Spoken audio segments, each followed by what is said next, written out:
एक बार की बात है, गौतम बुद्ध अपने शिष्यों के साथ बैठे थे। उसी समय राजा अजातशत्रु वहां पहुंचे और बुद्ध से कहने लगे, हे बुद्ध, जब से मैं आपका शिष्य बना हर कोई मेरा शोषण कर रहा है। आपका शिष्य बनने से पहले सभी लोग मुझसे डरते थे, क्योंकि उस वक्त मैं बहुत कठोर था और मैं किसी को मौत की सजा देने से पहले एक बार भी नहीं सोचा करता था। लेकिन आपका शिष्य बनने के बाद मेरा किसी को दंड देने का मन नहीं करता और न ही मुझे गुस्सा आता है। मैं शांत हो गया हूँ और सभी को दया भावना से देखता हूँ, लेकिन कुछ लोग मेरे इस बदलाव का अनुचित लाभ उठा रहे और इसने मेरे राज्य के लोगों को भी एक तरह के खतरे में डाल दिया है। कृपया आप मुझे बताएं कि मुझे अब क्या करना चाहिए। राजा अजातशत्रु की यह बात सुनकर गौतम बुद्ध ने एक कहानी सुनाते हैं और कहानी कुछ इस प्रकार है। एक बार एक बड़े पेड़ के नीचे एक जहरीला सांप रहता था। पेड़ एक गांव के पास में एक कोने में हुआ करता था। वहाँ अक्सर सुबह शाम लोग बैठक लगते थे और खूब बातें करते थे। लेकिन जब से उस पेड़ के पास उस सांप को देखा गया, तब से लोगों ने वहाँ जाना बंद कर दिया। लेकिन कुछ लोग तो जानबूझकर वहाँ सांप को देखने आया करते और उसे छेड़ा करते। अब उस सांप को जब खतरा महसूस हुआ तो उसने खुद के बचाव के लिए लोगों पर हमला करना शुरू कर दिया। वह सांप अब अपने क्षेत्र में लोगों का आना भी बर्दाश्त नहीं करता था, जिससे गांव के कई लोगों की जान जाने लगी। इस तरह पेड़ के आसपास जब भी कोई हलचल होती तो सांप वहां आ जाता और हमला कर देता। सांप की दहशत अब पूरे गांव में हो गई। अब लोगों ने बिल्कुल ही उस पेड़ के पास जाना बंद कर दिया। एक दिन एक साधु उस गांव से गुजर रहे थे। तभी उस साधु की नजर उस विशाल से घने वृक्ष पर पड़ी, जिसके नीचे वो सांप रहा करता था। घने पेड़ को देख साधु के मन में विचार आया कि चलो वृक्ष की इस ठंडी छांव के नीचे बैठकर कुछ देर ध्यान लगाया जाए। उसी वक्त गांव के कुछ लोग अपनी कार लेकर घर की ओर जा रहे थे। तभी उन लोगों की नजर जब उस साधु पर पड़ी, जो कि उसी पेड़ की तरफ ही जा रहा था। तभी लोगों ने उस साधु को सांप के बारे सावधान करते हुए कहा कि आप उस पेड़ के पास मत जाना, वहाँ एक जहरीला सांप रहता है जो जरा सी हलचल होने पर हमला कर देता है और अब तक कई लोगों को काट भी चुका है। लोगों की ये बातें सुनकर साधु मुस्कुराए और उस पेड़ की तरफ चल पड़े। जगह को थोड़ा साफ करके जैसे ही साधु ध्यान करने के लिए बैठे, तभी सांप हलचल सुनकर साधु के सामने आ पहुंचता है और फुंकारने लगता है। फुंकार की आवाज साधु की आंख खुलती है और वे सांप को देखने लगते हैं। वह सांप की आंखों में देखते हुए एक मंत्र बोलते हैं और मुंह से फूंक मारते हैं। तभी चमत्कारी रूप से वो सांप साधु से बात करने लगा।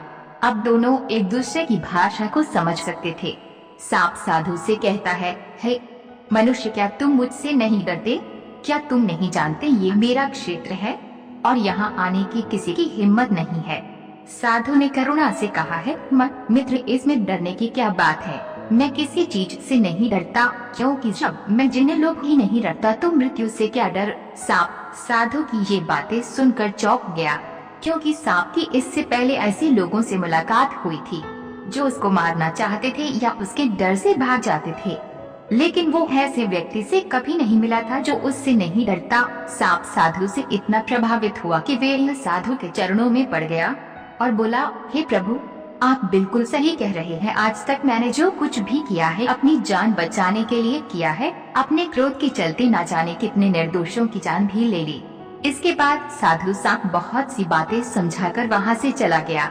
साधु की बात से प्रभावित होकर सांप ने निश्चय किया कि आज से वे किसी को नहीं काटेगा। वे अपने क्रोधी स्वभाव को त्याग देता है, दूसरों को काटना बंद कर देता है। लेकिन इसका नतीजा उल्टा निकलता है। जब लोगों ने देखा कि सांप ने लोगों को तो काटना बंद कर दिया है, तो लोग उसका फायदा उठाने लगे। जो उससे दूर भागते थे वो उसके पास आने लगे और सांप को परेशान करने लगे। बच्चे उस पर पत्थर फेंककर मारने लगे, जिससे सांप आए दिन हमेशा परेशान और घायल रहता था। वह बहुत दुखी था, क्योंकि वह अपने जीवन का सबसे कठिन समय बिता रहा था। एक बार वे साधु फिर से उस गांव में आए। वह उसी पेड़ के नीचे बैठ गए। तभी साधु की नजर जब दयनीय हालत में पड़े उस सांप पर पड़ी, तो साधु ने उस सांप से पूछा कि मित्र, तुम्हारी ये हालत कैसे हो गई? तुम इतने घायल और इतनी दयनीय स्थिति में कैसे आ गए? सांप ने कहा, जब से आपने मुझे अपने हिंसक स्वभाव को छोड़ने के लिए कहा, तब से मैंने निश्चय किया कि अब मैं किसी पर हमला नहीं करूँगा। मैंने क्रोध करना छोड़ दिया और शांति को अपना लिया, जिसका नतीजा ये हुआ कि लोग मुझे परेशान करने लगे, दुर्व्यवहार करने लगे। कोई पत्थर से मरता है तो कोई डंडे से पीट कर चला जाता है। सांप की बात सुनकर साधु ने कहा, मित्र, मैंने तुमसे कहा था कि बेवजह दूसरों को मत काटो, लेकिन मैंने तुम्हें तुम्हारी आत्मरक्षा के लिए हमला करने से नहीं रोका था।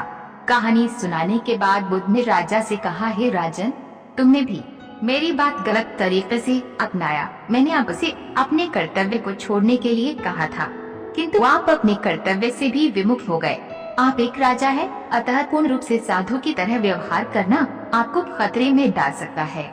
तुम्हें सिर्फ अंदर से साधु की तरह रहना था और बाहर से राजा की तरह, ताकि जरूरत पड़ने पर खुद की, प्रजा की और राज्य की रक्षा कर सको। दोस्तों, बिल्कुल ऐसे ही जंगल में होता है। जो सबसे सीधा पेड़ होता है उसको सबसे पहले काटा जाता है, और यही कानून दुनिया के लोगों पर भी लागू होता है। अच्छे भोले लोगों का खूब फायदा उठाया जाता है। अच्छे लोगों को जिंदगी में अनेकों दुखों का सामना करना पड़ता है, इसलिए कभी किसी को अपना फायदा मत उठाने दो। लोगों को उनकी मर्यादा में रखने के लिए खुद को परिस्थिति के अनुसार बदलना सीख जाइए, अन्यथा आपका हाल भी उस राजा